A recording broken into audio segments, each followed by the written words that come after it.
Dans cette 5e partie, on va parler des inputs. Donc un input, c'est tout simplement l'élément dans lequel je viens écrire du texte. Ok, on en a tous vu 1 milliard de fois. Donc ici, je voulais donner quelques règles très simples à mettre en place pour avoir des inputs élégants, fonctionnels, mais élégants surtout, et qui respectent des règles très standards de design pour ne pas faire de la grosse dumps. Donc ici, je vous ai mis un gros B là. C'était simplement pour dire que si vous ne savez pas comment estimer le padding, donc la marge intérieure de votre input, vous prenez une lettre majuscule du texte que vous avez à l'intérieur, je prends ma lettre, je la tourne, je sais que j'ai cette taille ici, et en vertical en haut et en bas, j'ai ce padding là. Et ensuite, on voit que j'ai ajouté, donc toujours pareil pour ces histoires d'état over. Alors ici, on a l'état aussi active ou focus, je vous passe les détails. C'est quand j'ai un input qui est cliqué, qui est en train d'être rempli, etc. Il y a différents états, mais ici, on voit que si je suis en train d'écrire, j'ai un petit contour bleu avec une légère shadow, j'espère que vous l'avez vu.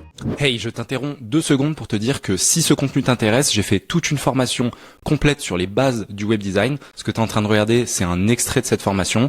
Elle dure environ 4 heures. Je te mets le lien juste en dessous. N'hésite pas, si ça t'intéresse, à aller checker et on reprend tout de suite. Qui vient détacher du fond. C'est des détails, mais qui font vraiment la différence. Ici, on voit, quand je reste de loin, que le truc est légèrement en surbrillance, légèrement mis en avant. Et si je zoome, on se rend bien compte que la shadow, elle se devine. On est dans le détail, mais ça fonctionne. Ce que je ne veux pas, c'est ça. Voilà. Beaucoup trop serré. Et ici, on voit qu'on a l'impression d'être dans une interface de la CAF de 1995. Ici, mise en application, un truc plus d'UX, de User Experience. C'est-à-dire que j'ai des longs champs immenses remplis de blanc dans lequel j'ai à chaque fois un prénom, un nom, etc.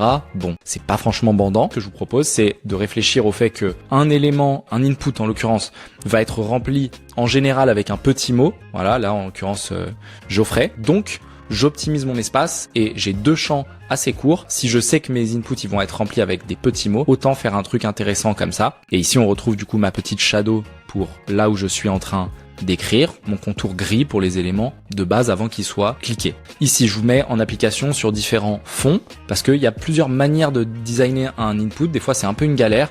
On hésite dans le style, c'est-à-dire est-ce qu'il faut que j'ai un fond transparent ou blanc avec un contour ou pas? Qu'est-ce qui se passe quand je clique dessus, etc. C'est des questionnements qui reviennent pas mal. Donc là, ça peut vous donner de l'inspi pour différentes manières de faire. On voit qu'en fonction de mon fond, j'arrive à garder quelque chose d'esthétique et de fonctionnel. Le but, c'est que, bien sûr, quand j'écris mon texte, il soit bien lisible. Et ici, je vous ai quand même fait une projection avec ce qu'on appelle le label directement. Là, c'est même un placeholder, ça s'appelle, directement dans l'input. Et lorsque je clique, qu'est-ce qui se passe?